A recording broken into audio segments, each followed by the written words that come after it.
Hi everyone, this is Angie B from www.belightluminaries.com. Today I want to introduce our hand rolling candle kit.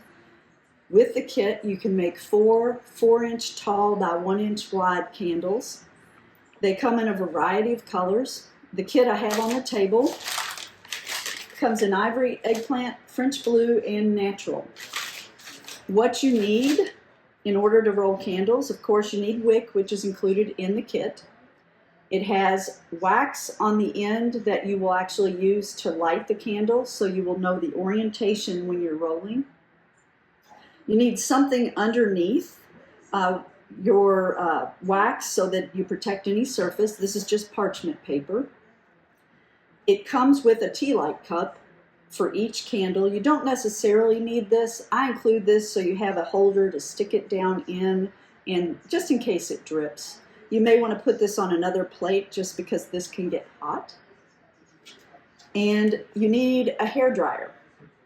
The hair dryer is used for a couple things. One, beeswax sheets can become sort of brittle when they're cold. So before you roll, you definitely want to heat up the sheet in order to prevent any cracking. And the other thing is 100% beeswax will develop a white powdery patina. Can you see it on the video? Well, this is natural. Some people love it because it makes it look rustic. Other people want to keep, just the natural color of the wax. You can heat it and that will take off that patina. I usually put my hair dryer on a medium heat. You just want to make sure you don't melt the kit or make it too soft to roll.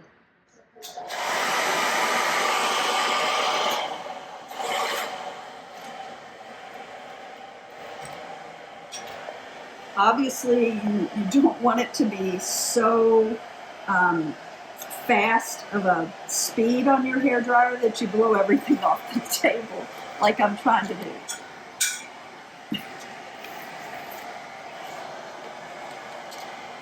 Okay, you can see it's kind of taking that off and giving you kind of a shiny surface. That's exactly what you want.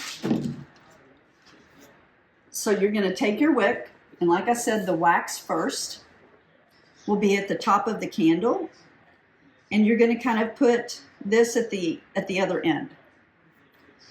What I usually do after I warm it is I will create kind of a little wall so that the wick doesn't slip, and then I line it up and I fold this wall right over the wick. And you want this tight because this is what's holding the wick in the center, and it's also what's going to give it the fuel necessary to light. Okay, so it should look like that. And then what you do is you just keep slowly rolling this until it's at a point where it's going to be easy to roll. You see how that's getting easier and easier? Then you pull it down and you take your fingers and firmly press, and it should just roll out. You want to keep it even.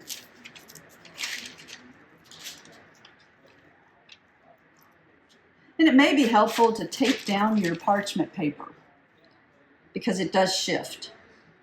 I usually use a craft, like a silicone thing underneath. Okay, but I don't know if you can see everything, but that's how it looks. You want to trim the wick to 1/4 of an inch. I'm going to grab this, put it in your tea light cup, and light it. Enjoy.